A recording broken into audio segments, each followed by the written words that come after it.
Lucas capítulo 16, versículo 19. Me perdoem a fanheza, é devido à gripe, né? Eu creio que os irmãos já puderam notar. Não obstante a minha voz não ter sido abalada para cantar, né? Irmãos, para quem não sabe, para quem é novo, há muito tempo atrás, no momento que a igreja tinha menos condições de capacitação, de talento na igreja, do Ministério de Louvor, era eu que ministrava louvor na época que o Maurício, né, veio para a igreja. E ele veio para a igreja grande parte por causa disso, né, Maurício? Amém. Quero ver o Olavo cantar. Então, para alegrar esses irmãos, entre eles o Maurício e a Mana, sempre no finalzinho do louvor eu subo, mesmo fanho, para cantar um pouquinho, né? E o Vicente ri, né? Obrigado, Vicente.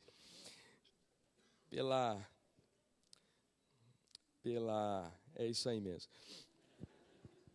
Mas é brincadeira. Todo pastor gosta de falar e de cantar, né? Mas hoje eu estou meio fanho, mas o louvor estava muito especial. Eu não me contive. Lucas capítulo 16, versículo 19, diz assim: havia um homem rico que se vestia de púrpura e linho fino e vivia no luxo todos os dias. Diante do seu portão fora deixado um mendigo chamado Lázaro, coberto de chagas. Este ansiava comer o que caía na mesa do rico. Até os cães vinham lamber suas feridas. Chegou o dia em que o mendigo morreu, e os anjos o levaram para junto de Abraão. O rico também morreu e foi sepultado. No Hades, onde estava sentado, sendo atormentado, ele olhou para cima e viu Abraão de longe, com Lázaro ao seu lado. Então chamou: pai Abraão, tem misericórdia de mim, e manda que Lázaro molhe a ponta do dedo na água e refresque a minha língua, porque estou sofrendo muito neste fogo. Mas Abraão respondeu: filho, lembre-se de que durante a sua vida você recebeu coisas boas, enquanto que Lázaro recebeu coisas más. Agora, porém, ele está sendo consolado aqui e você está em sofrimento. E além disso, entre vocês e nós há um grande abismo, de forma que os que desejam passar do nosso lado para o seu, ou do seu lado para o nosso, não conseguem. Ele respondeu: então eu te suplico, pai, manda Lázaro ir à casa de meu pai, pois tenho 5 irmãos. Deixa que ele os avise, a fim de que eles não venham também para este lugar de tormento. Abraão respondeu: eles têm Moisés e os profetas, que os ouçam. Não, pai Abraão, disse ele, mas se alguém dentre os mortos fosse até eles, eles se arrependeriam. Abraão respondeu: se não ouvem a Moisés e aos profetas, tampouco se deixarão convencer, ainda que ressuscite alguém dentre os mortos. Que Deus nos dê a devida e correta interpretação desse texto, que a não ser uma interpretação não precisa de nada mais, porque é um texto claríssimo. Mas cabe aqui algumas correções no nosso entendimento. A primeira delas é que primeiro nós entendemos que isso é uma palavra que saiu da boca de Cristo, que saiu dos lábios do próprio Jesus, e não que essas palavras tenham mais valor do que outras, porque lá na segunda carta que Paulo escreveu a Timóteo, se não me falha a memória, lá explica que toda a Escritura é inspirada por Deus, é plenamente útil para o ensino, para a exortação e para tudo aquilo que for necessário enquanto a fé do crente.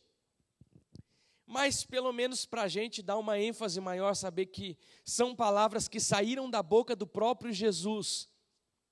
Cabe aqui algumas colocações. Primeiro, que entende-se que isso não é uma história com H, mas isso é uma parábola de Jesus. Mesmo sendo a única parábola que Jesus dá nome a um personagem, que é Lázaro. Parece até ser uma história, mas nós entendemos que seja uma parábola. Segundo que, não obstante, ali fala acerca de um rico e de Lázaro, eu acredito que esta parábola não se refira necessariamente e exclusivamente a uma posição social, socioeconômica, ou a um grupo de pessoas, ricos, pobres, classe média, classe alta, mas está falando de pessoas especificamente à medida que administram a sua vida aqui nessa terra, com muito ou com pouco. Sabemos que tem muitas pessoas que têm muito e são muito mais generosas, são muito mais abnegadas de si mesmos, os seus prazeres, do que muitas pessoas que têm pouco. E o inverso também é verdadeiro. Mas conforme nós vemos esse texto, nós vemos uma coisa trágica. Primeiro que depois dessa morte, depois dessa vida, da nossa primeira morte, se Deus tardar em vir, nós não poderemos mais escolher o nosso destino. E com esta parábola nós podemos começar a resolver algumas heresias. Entre elas, a heresia do espiritismo, que fala de uma reencarnação. Uma outra delas que fala, uma heresia que nós acreditamos, da Igreja Católica acerca do purgatório, que depois que nós morremos, a nossa alma vai para um lugar chamado purgatório, e lá naquele lugar nós vamos receber obras dos nossos entes queridos em favor de nós, e essas obras vão nos livrar do julgamento. Nós não acreditamos nisso. Nós acreditamos que quando findar o nosso tempo aqui na terra, nós já tivemos tempo suficiente para escolher aquilo que nós queremos para a nossa eternidade. Mas nós vemos também que depois da morte existem dois lugares. Existe o Hades. E aqui nós vemos que no versículo 23, a palavra fala no Hades, onde estava sentado atormentado este homem, que não se preocupou com Lázaro. Ele olhou para cima e viu Abraão de longe, com Lázaro ao seu lado, perdão. Lázaro estava no seio de Abraão. Aumenta um pouquinho, por favor, Rafael, meu retorno, deu grito menos. Lázaro estava no seio de Abraão,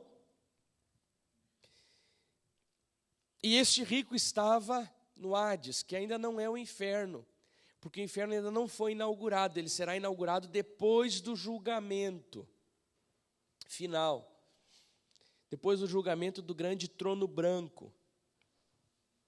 E o inferno não foi um lugar que foi preparado para mim e para você, é um lugar que foi preparado para quem? Para o diabo e para os seus anjos. É uma condenação de Deus para esses anjos caídos, entre eles o diabo, Satanás, o enganador. Mas todos aqueles que não receberem a obra graciosa de Jesus e preferirem escolher o caminho e a proposta do pecado, do diabo, do engano, da ilusão, vão acompanhar Satanás com os seus anjos para o inferno. Aqui nós vemos uma outra heresia, e nada contra essas igrejas ou essas religiões que nós estamos falando, se alguém pratica alguma delas, nada contra você, nenhum tipo de preconceito. Estamos neste lugar num culto público onde nós estamos explicando a nossa doutrina. Mas contra o adventismo do sétimo dia, que fala acerca do sono da alma, com referência a algumas passagens da palavra que fala que a gente dorme, mas nós sabemos que quem dorme é o nosso corpo, a nossa alma não dorme. Logo depois da morte, a nossa alma vai ou para o seio de Abraão, ou para o Hades, que não é ainda o inferno, mas é o lugar dos mortos que já estão sofrendo. Um pré-inferno e um pré-céu. Eu sei que é difícil entender, não se preocupem, esse não é o centro da nossa palavra hoje. E o mais trágico de tudo, versículo 26 diz assim: e além disso, entre vocês e nós há um grande abismo, de forma que os que desejam passar do nosso lado para o seu, ou do seu lado para o nosso, não conseguem. Depois da morte, não é mais possível fazer nenhum tipo de escolha acerca da vida eterna, para aqueles que acreditam nela. E depois desse diálogo, Abraão respondeu: se não ouvem a Moisés e aos profetas, se referindo à lei, aos 5 primeiros livros da Bíblia, Gênesis, Êxodo, Levíticos, Números, Deuteronômio, chamado Torá também, os livros escritos por Moisés, livros que Moisés recebeu a revelação da criação do universo, revelação que pode ser literal ou pode ser com termos alegóricos. E ali nós temos a Torá, e Abraão está falando: olha, se eles não escutaram a Moisés e não escutaram aos profetas, e daí nós vemos os profetas que vêm profetizando, e são muitos livros do Antigo Testamento. Entre eles, todos os profetas do Antigo Testamento, e Abraão diz: se eles não escutaram a Moisés, que tem, e não escutaram aos profetas, não escutariam nem que um morto ressuscitasse. E aí Jesus faz a referência da sua própria morte e ressurreição.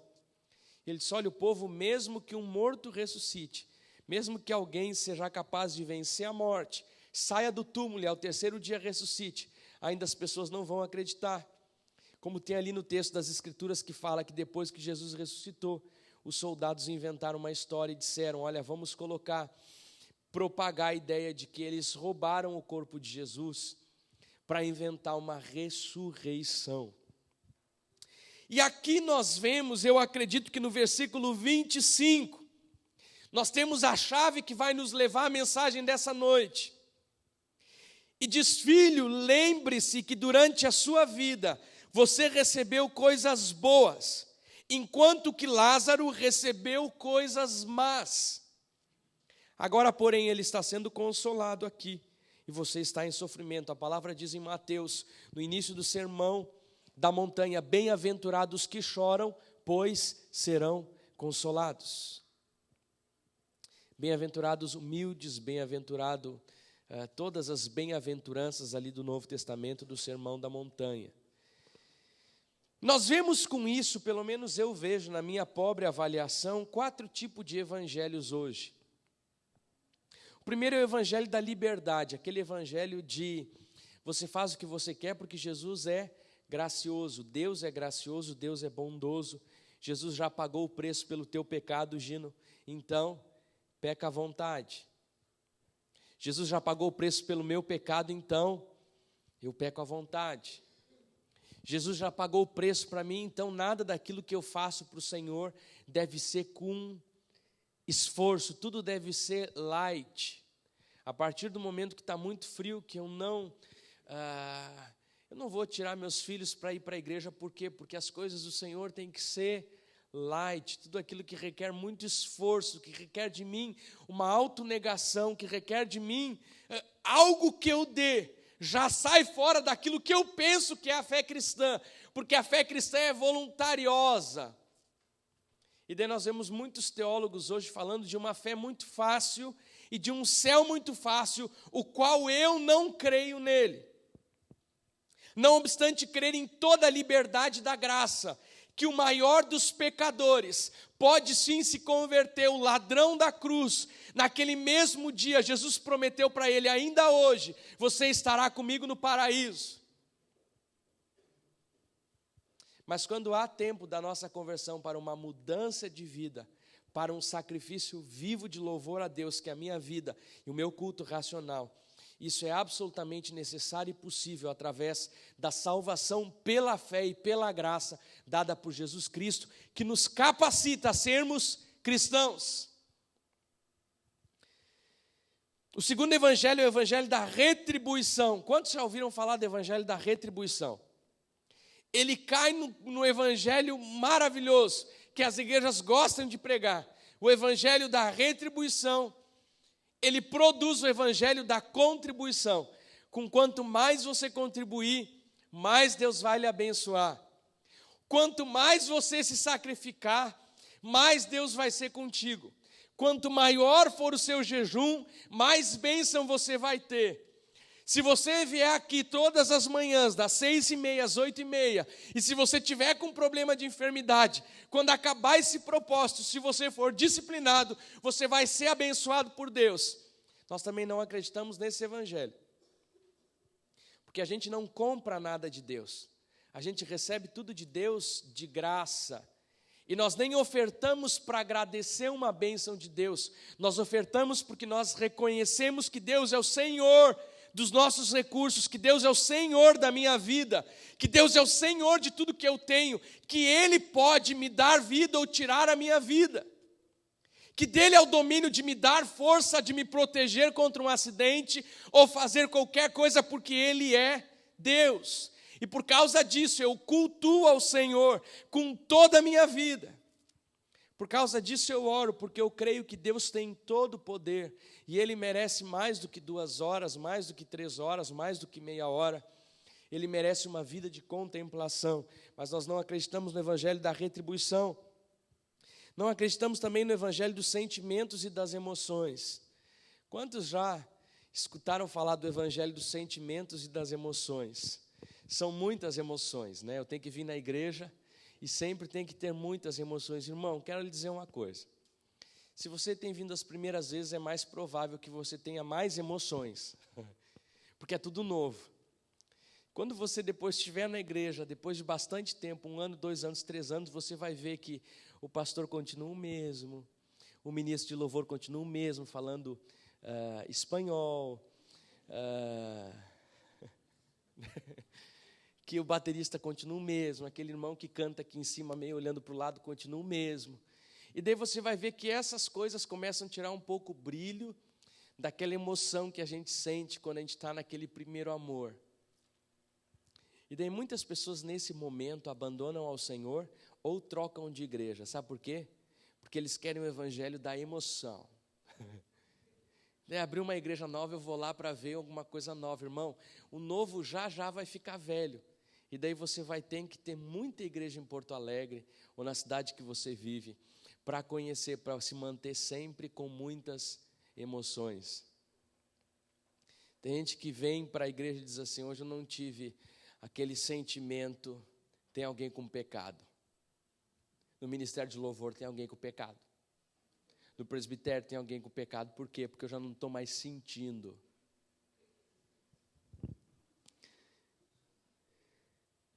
Tudo isso, irmãos, eu acredito que tem parte de verdade, tanto no evangelho da liberdade quanto da retribuição.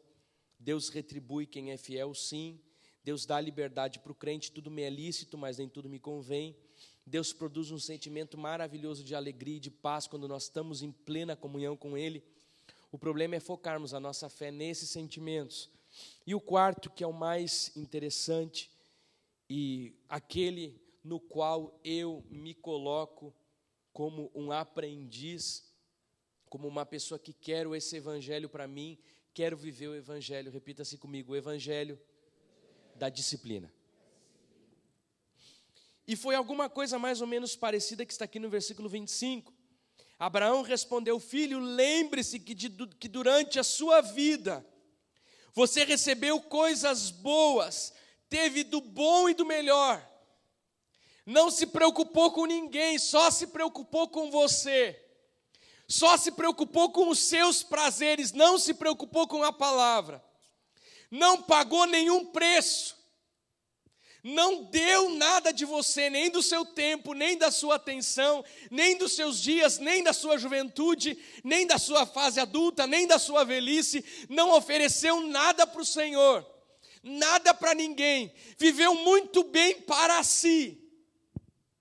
Não se disciplinou a fazer absolutamente nada que fizesse com que a sua carne morresse e que o seu espírito vivesse. Você só recebeu coisas boas, como se Abraão estivesse falando para aquele homem. Desfrutou bastante? Ele disse: desfrutei. Mas, agora porém, ele está sendo consolado aqui e você está em sofrimento. Deus trouxe esse texto para mim durante essa semana, e eu acredito que ele revela claramente o sentimento de todos nós como homens, e eu tenho dito para os irmãos que fazem alguns meses que chegou às minhas mãos um livro chamado Descanso Eterno dos Santos, que tem ministrado muito ao meu coração. E esse livro, de um autor chamado Richard Baxter, de 1600 aproximadamente, é um clássico da literatura cristã. Se você quiser adquirir, ler, busque pela internet, você vai encontrar alguma livraria que tenha essa literatura. Um excelente livro, uma leitura densa, uma leitura talvez até cansativa, mas extremamente profunda e que nos leva de uma maneira muito clara, muito perto do nosso Senhor e Salvador Jesus Cristo. E a concepção desse homem, a proposta desse homem, que viveu uma enfermidade de muitos anos e por alguns meses ele foi recebido por uma família cristã que o recebeu. E lá ele só tinha uma Bíblia. E ele descobriu a maravilhosa disciplina espiritual que está nas Sagradas Escrituras chamada meditação. Além de ler a Bíblia, além de orar, ele aprendeu a capacidade que nós temos de meditar numa verdade, conceber uma verdade e viver aquela verdade. E a sugestão dele, conforme ele relata no livro, é que todo crente deveria meditar todos os dias nesse descanso que está sendo preparado para mim e para você. Sabe por quê? Porque um dia todos nós vamos viver eternamente nele ou em outro lugar que não é muito bom. Por isso, todo crente deveria pensar, viver constantemente de acordo com esse descanso eterno. Faz quanto tempo que você não para pensar no céu? Se é que algum dia você pensou. Pensar no que é eternidade, no que é vida eterna, vida sem fim, vida para sempre, num lugar que Deus, como Pai, tem um adágio que diz que Deus é pai, Deus não é carrasco, alguma coisa assim, né? Não é padrasto, né? Isso aí. Sei bastante desse adágio.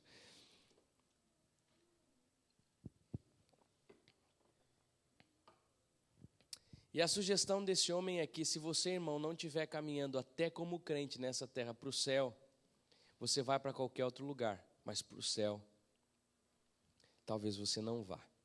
Porque o céu é para aqueles que estão caminhando para lá. O céu é para aqueles que estão construindo para lá. O céu é para aqueles que estão numa jornada e sabem que não são desse mundo. Eu não sou cidadão apenas brasileiro, eu sou cidadão do céu. Se Jesus já tocou a sua vida, você pode dizer, olha, a minha cidadania não é aqui. Desde que Jesus transformou a minha vida, eu deixei de me preocupar tanto com as coisas dessa terra, porque a minha cidadania verdadeira é lá no céu. Lá em Salmo capítulo 1, Salmo 1, versículo 2, diz assim, a sua satisfação está na lei do Senhor, e nessa lei medita de dia e de noite. Com esse e tantos outros textos, esse autor maravilhoso, ele nos deixa um legado sobre a bênção da meditação, sobre a vida eterna. E essa é a última das 4 séries de mensagens que nós falamos sobre o descanso eterno dos santos. Se você não pegou alguma delas, entre no site, se você quiser escutar, www.igrejapoa.com.br. Entre no nosso site, veja mensagens e busque as 4 últimas mensagens que nós falamos sobre o descanso eterno dos santos. Para que nós possamos entender o que tem nesse descanso, que está sendo preparado para nós, quem é que vai para lá, quais as considerações que nós precisamos ter em mente e ter a confirmação de que nós estamos caminhando para uma vida eterna com Deus, independentemente de como seja a sua vida aqui na terra. De muito ou de pouco, de bastante recursos ou de poucos recursos, de muita enfermidade ou de muita saúde. O apóstolo Paulo disse, posso todas as coisas naquele que me fortalece. Posso ter muito e posso ter pouco. Posso todas as coisas, porque Jesus é quem me fortalece. E aqui esse homem nos deixa algumas das suas palavras. As realizações dos homens e o que eles recebem de Deus são respostas aos desejos deles mesmos, pois eles acham aquilo que buscam com sinceridade.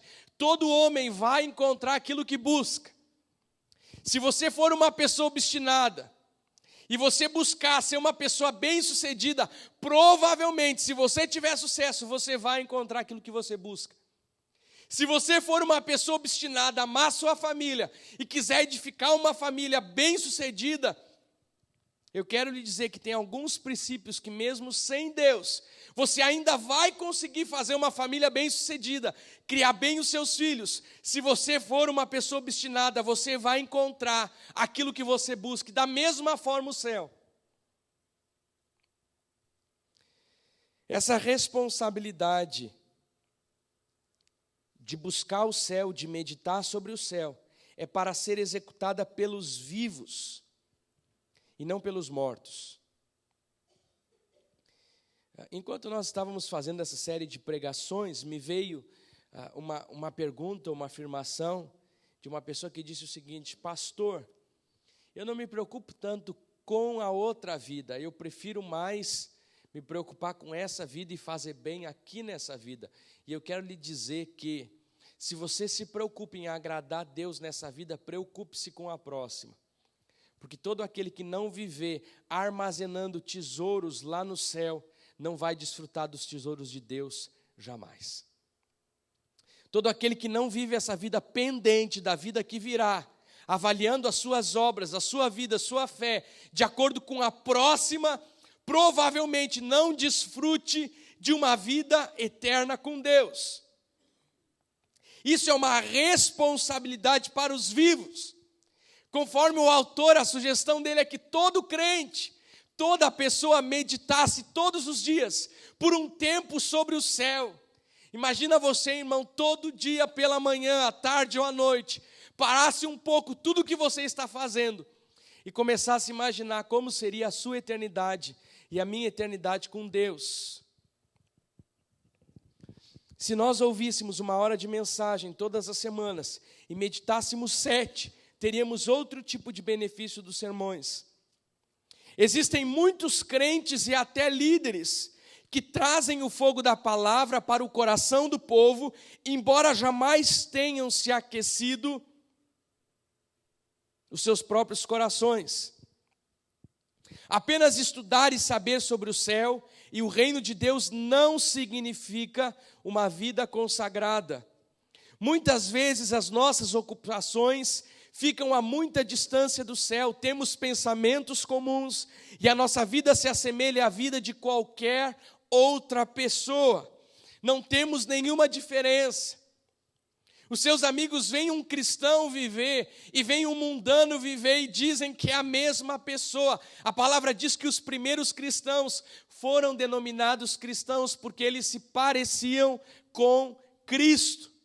Eram representantes de Cristo. Os discípulos, depois de ficarem algum tempo, 3 anos com Jesus, eles eram parecidos com Cristo, na maneira de agir, na maneira de falar, na maneira de ser. Isso é, precisamos cuidar para não morrer de fome, embora tenhamos pão em nossa mesa. Isso é pior que morrer de fome quando não temos pão, e morrer de sede enquanto retiramos água para outros, achando que basta nos ocupar disso diariamente, embora jamais a bebamos para revigorar a nossa alma. Uma pedra é tão propensa a levantar voo, quanto o nosso coração é naturalmente inclinado para buscar o céu. Naturalmente, se você deixar o seu coração sozinho, ele não vai ter nenhum desejo de buscar o céu. Você não precisa segurar nem impedir uma pedra de voar até o céu, basta não ajudá-la. E certamente, se o nosso espírito não tiver muita assistência, é fácil impedi-lo de voar às alturas. Querido amigo, o céu está acima de você. Olha para quem está do seu lado e diga assim: meu amigo, entenda que o céu está acima de você. O caminho é para cima, irmãos, não é para dentro e não é para baixo. O caminho é para cima. Temos uma subida íngreme, que sem uma grande quantidade de determinação, não levaremos a nossa mente a Deus. Porque se deitar ao pé do monte e olhar para o topo, desejando que lá estivéssemos, se isso servisse para a conversão, então teríamos viajantes diários para o céu. E o autor dá aqui as últimas referências sobre como nós levarmos a nossa mente diante de Deus e começarmos a desfrutar deste céu aqui na terra, trazer o céu para dentro da sua casa. Quantos querem ter o céu dentro de casa? Diga amém. Quantos querem caminhar todo dia, dirigir pelo céu? Diga amém. Então dedique-se à meditação sobre o céu. Se não valorizar essa vida celestial e angelical, como pode dizer que valoriza o céu? E se não o valoriza, não é de admirar que você seja deixado do lado de fora. O segredo para alcançar essa verdade está no raciocínio, ou se preferir, chame de consideração. À medida que a sua mente recebe ideias, ela tem o poder de escolher qualquer uma delas. Para isso requer um ato de vontade. A consideração tem força para mover os nossos sentimentos e para gravar as coisas poderosas no coração. A compreensão recebe as verdades, as armazena na memória. Bem, a consideração é o que converte para sentimentos. Quando você compreende uma mensagem, você grava na sua mente. Quando você medita sobre ela, você coloca ela no seu coração e você troca ela somente de um pensamento ou de uma ideia. Você escolhe colocá-la em prática através da prática da meditação. A consideração tem a força para mover os sentimentos. Correr alguns passos não aquece o homem, mas andar por 1 hora pode aquecê-lo. Assim, embora um pensamento repentino e ocasional sobre o céu não fará que os nossos sentimentos se elevem até algum calor espiritual, a meditação pode fazer com que os nossos pensamentos prossigam e prolonguem nosso caminhar, até que o nosso coração se aqueça. Exercite a sua crença na verdade do seu descanso. Medite sobre o céu, medite sobre o descanso, aqueça o seu coração. Não fique somente com uma mensagem, não fique somente com uma boa ideia que você grava na sua mente, mas coloque isso em prática. Vá para casa nessa semana. Levante a sua mão no final dessa mensagem quando eu falar do relógio de oração, né? Separe meia hora durante todo esse mês e comece a pensar naquele lugar que Deus tem preparado para você. E comece a comparar as riquezas que você tem aqui nessa terra com a herança maravilhosa de termos Deus como Pai, de termos a Deus, de termos alegria, de termos perfeição, de termos lá nada que vai poder de fato nos separar do amor de Jesus para sempre. Segundo, tenha um monólogo. Repita assim comigo: Senhor, me ajuda a disciplinar, a exortar e a pregar para mim mesmo. O monólogo nada mais é do que defender o caso para a sua própria alma, pregar para você mesmo, explique para você sobre o assunto que você medita, confirme a sua fé por meio de razões convincentes, conforme as Escrituras, e aplique esse assunto em sua vida. Talvez este processo revele negligência em alguma área, mas não desanime, prossiga, repreenda, admoeste o seu coração por suas omissões e faça isso até que ele sinta uma dor muito profunda. Pregue para o seu próprio coração que há um descanso preparado para um povo exclusivo, o povo de Deus. Pregue constantemente para a sua mente. Quando você vê que você está vivendo de uma maneira muito materialista, egoísta, pregue para você mesmo, se avalie. Diga: Olavo, Gelson, César, Léo. Diga para você mesmo, faça um monólogo enquanto você estiver orando. E quando a gente faz essa exortação, essa pregação para nós mesmos, isso tem muito fruto. E terceiro, então ore. A oração é uma das principais ferramentas espirituais. Ela é o objeto mais alto do nosso pensamento. Mas algumas sugestões são importantes para colocá-las em prática. Essa oração que você tem todos os dias, amém? Essa oração pode ser mesclada com a meditação e com esse monólogo. Quantas vezes Davi, o rei Davi, jovem Davi, intercala os seus pedidos nos salmos, algumas vezes argumentando com a sua alma, e outras vezes argumentando com o próprio Deus, algumas vezes fazendo a meditação, e outras vezes argumentando com o próprio Deus. A meditação e o falar conosco mesmos deve vir antes da oração, ou do falar com Deus. A falta desses passos faz com que a oração da maioria das pessoas tenha apenas o nome de oração. E os homens falam tão superficialmente com Deus, como se o Senhor fosse algum dos seus camaradas, e com menos reverência e afeição que falariam com um anjo, se este aparecesse para eles. Sim, ou com um juiz ou príncipe, se estivessem ali para defender a sua vida. E por conseguinte, o sucesso deles e as respostas que obtêm são muitas vezes parecidas com as suas orações, fracas e superficiais. Falar com o Deus do céu é uma responsabilidade de muito peso, e muitas pessoas nem têm consciência disso. Faz quanto tempo que você não fecha a porta do seu quarto e diz assim: Senhor Jesus, agora eu estou aqui só para falar contigo? Faz quanto tempo que você não diz para sua esposa: meu amor, não me leva a mal, mas esse tempo eu vou reservar para Deus? Eu cheguei a alguma conclusão nesses dias, eu acho que eu já disse isso, eu tenho o costume de repetir as coisas, não é amnésia, nem alguma outra enfermidade que faz a gente esquecer, mas se eu repetir, os irmãos escutem de novo.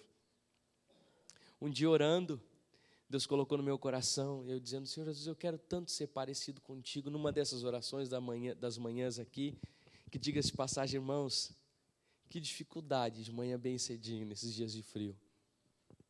Acordar de manhã, fazer a barba, né, que eu faço todas as manhãs, viu só?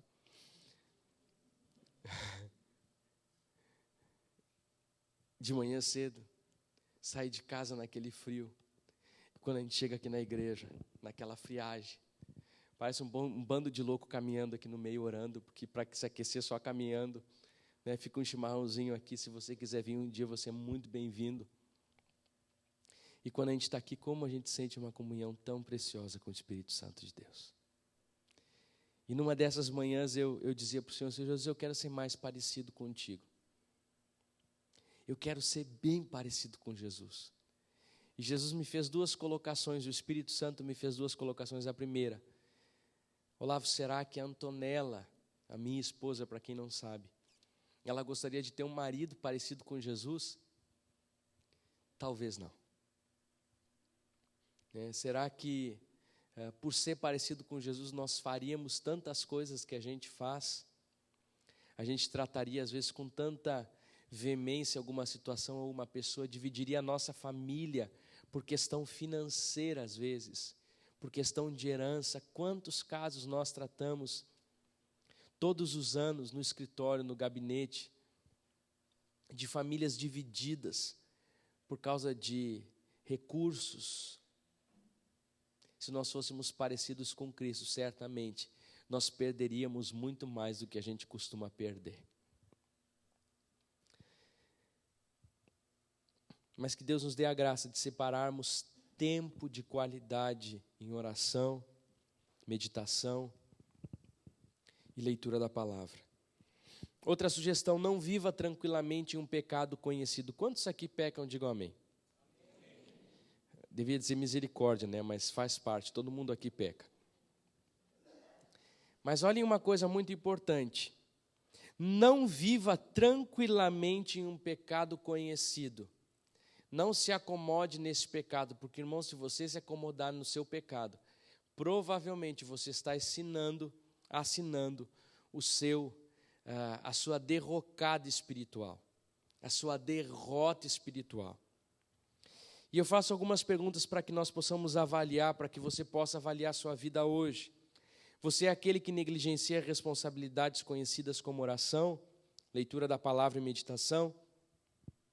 Você é escravo do seu apetite ou de algum sentimento que o comanda, como sexualidade, pornografia, adultério e mentira?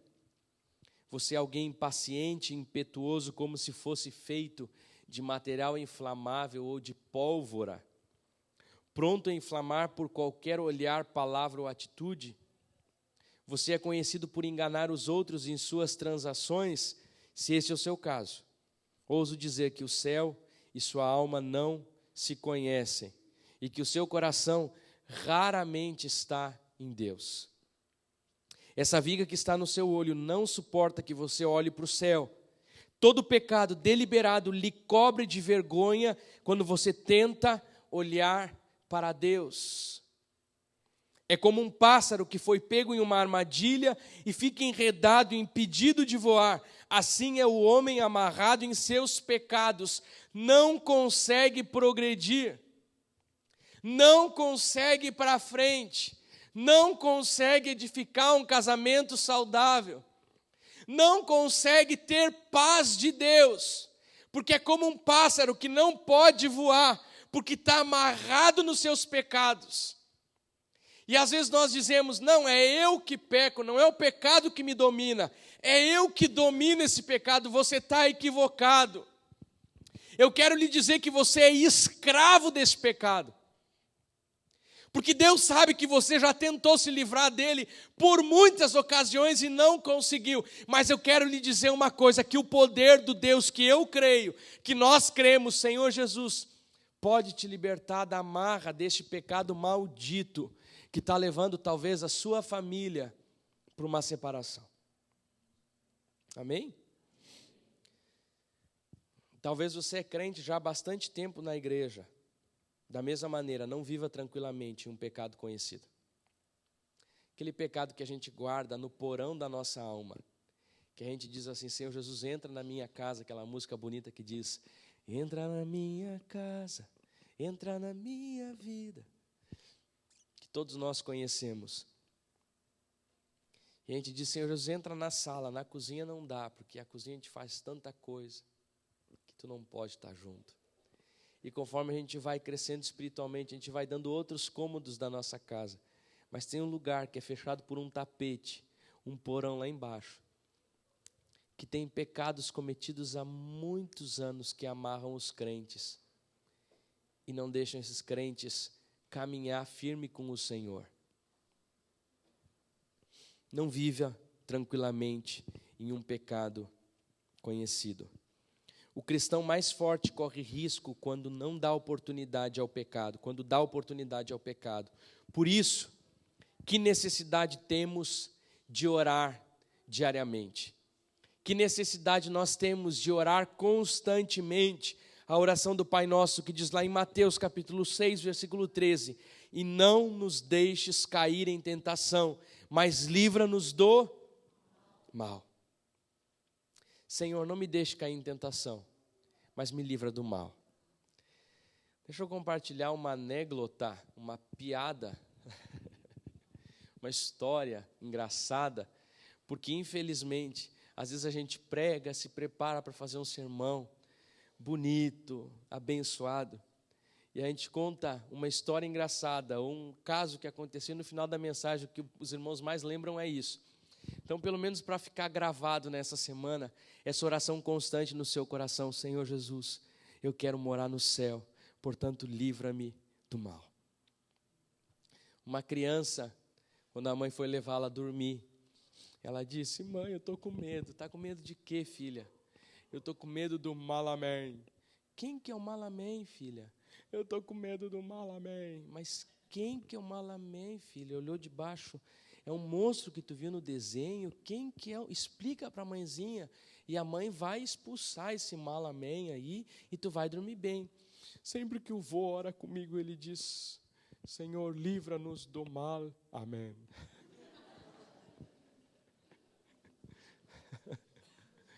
Tadinha da criança, né? Dormia perturbada com o mal, amém. Quem é esse mal? Minha esposa sempre diz: Olavo, depois que tu contou uma coisa, não explica. Esse é o meu mal. Não vou explicar. Combata o orgulho e o espírito altivo. Carlinhos, por favor.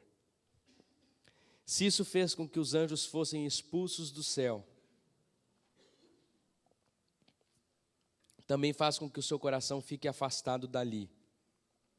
Há um grande antagonismo entre o coração orgulhoso e o consagrado.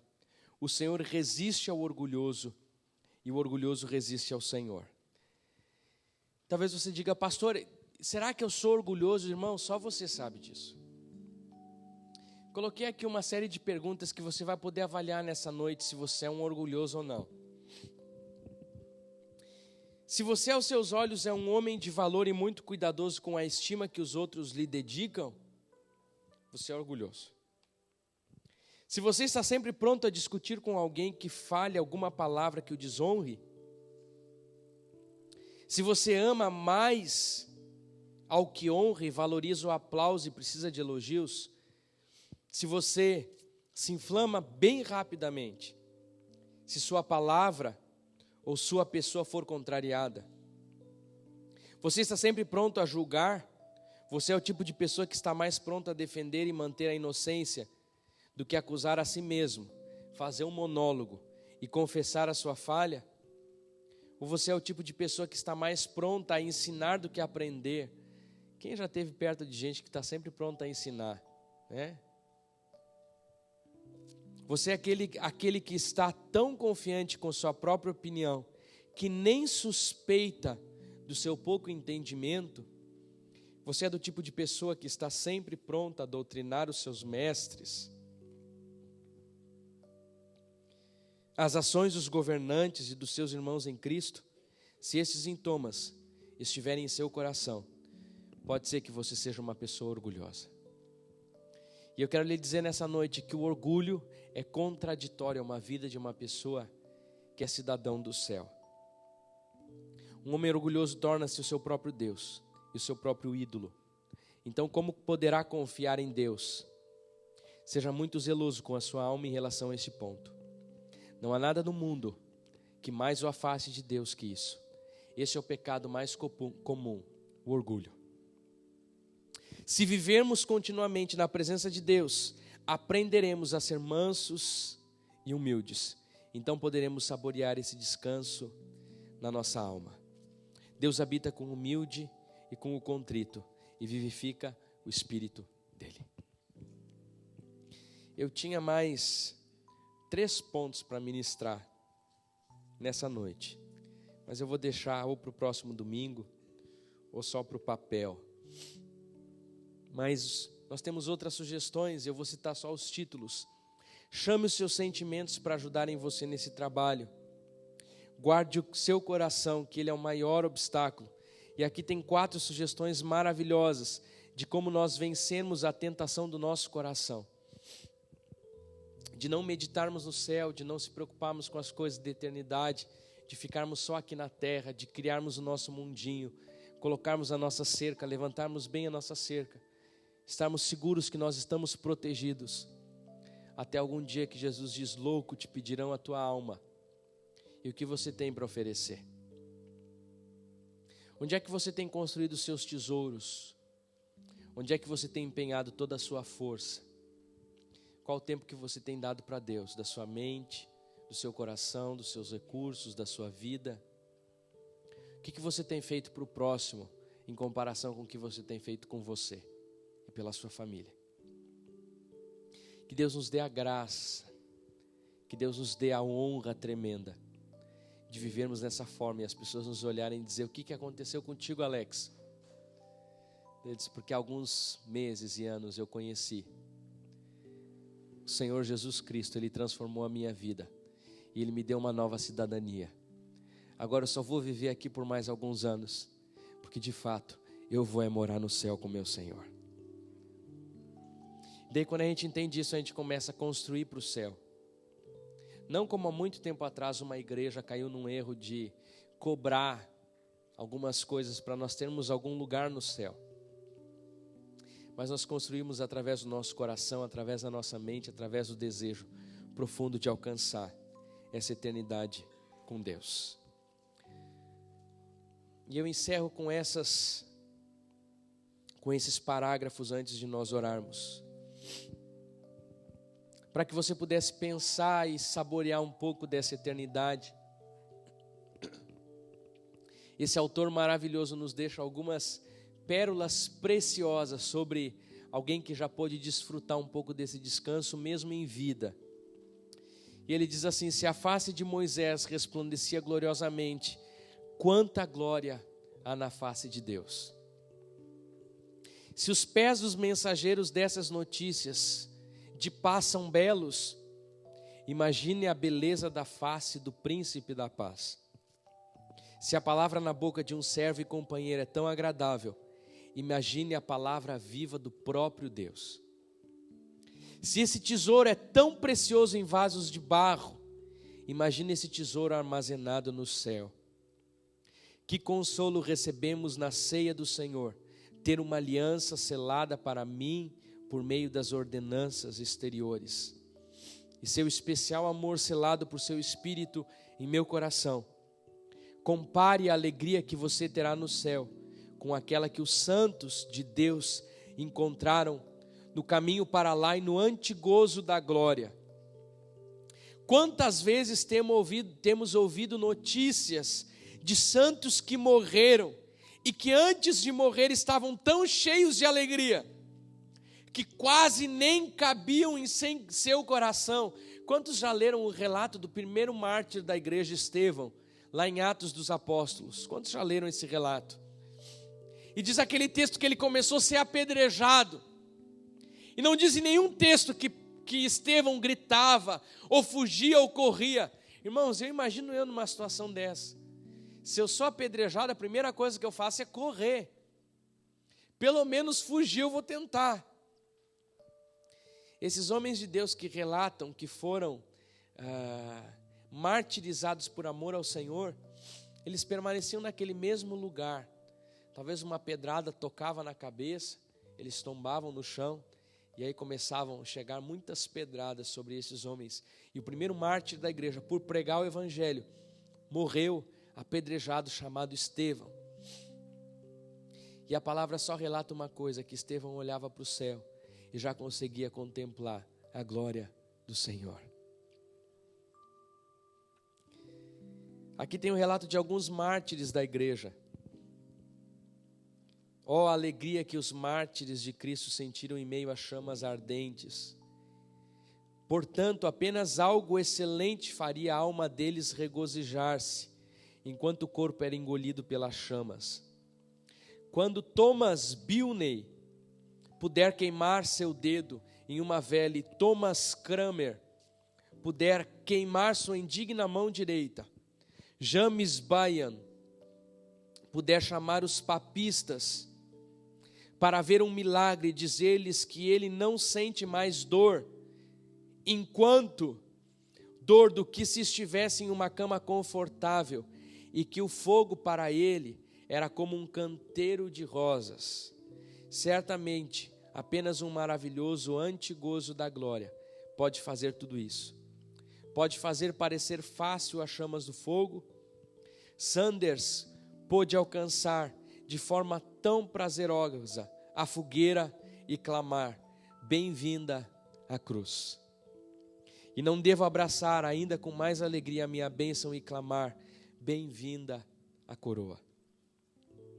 O abençoado John Bedford pôde beijar o feixe de lenha, e não devo beijar o filho, o fogo e o feixe de lenha, as prisões e os banimentos, o escárnio e os tormentos cruéis, devem ser mais bem-vindos para os homens que Cristo e glória serão para mim. Que Deus não permita isso. Que nessa noite nós possamos dizer: bem-vinda a coroa de Deus sobre a nossa cabeça. Bem-vinda a eternidade para aqueles que estão caminhando para lá. Bem-vinda à cruz de Cristo. Quando você passar por uma prova, por amor a Jesus, e você pode chegar na sua casa e dizer: bem-vinda o sofrimento que vem, como o resto das aflições de Cristo. Esse homem de Deus dá o último conselho e depois faz uma oração, e eu gostaria de ler com os irmãos e depois orar. Ele diz: experimente essa vida de meditação sobre o descanso eterno. Eis aqui montanhas de Ararat. Quem é que sabe o que está lá na montanha de Ararat? A arca de Noé, não é da aliança. A arca de Noé, lá nas montanhas de Ararat. Eis aqui as montanhas de Ararat que Deus está preparando para mim e para você, onde a arca flutuante da sua alma pode repousar. Permita que o mundo veja, por intermédio da sua vida celestial, que a religião não se resume a discussões e opiniões, nem a execução das responsabilidades externas. Permita que os homens vejam em você a vida a qual devem almejar. Moisés, antes de morrer, subiu ao Monte Nebo para ver a terra de Canaã. E os cristãos, da mesma forma, ascendem ao monte da contemplação e pela fé podem ver esse descanso. Receba o convite do Senhor nessa noite. Daniel, em seu cativeiro, abria 3 vezes ao dia a janela voltada para Jerusalém, embora essa cidade não estivesse ao alcance da vista. Quando buscava a Deus em seus devocionais, também a alma que crê neste cativeiro da carne olha para Jerusalém, que está no alto. Repita assim comigo: Senhor, me ajuda a crer que o céu está para cima. Que a sua alma nessa noite possa repousar como aquela arca repousou, depois de 40 dias e 40 noites de chuva, depois de quase um ano de a água muito alta, a água baixou, e aquela arca repousou na montanha de Ararat. Que nós venhamos ter a experiência que teve Moisés, a subir aquele monte e avistar a terra prometida. E cada vez que a gente entra na presença do Senhor, a gente diz: não vale a pena trocar a glória da nossa casa eterna pelo prazer do pecado aqui na terra. Amém? Feche seus olhos. Eu gostaria que você orasse comigo essa mesma oração que está no final desse discurso abençoado. Deus meu,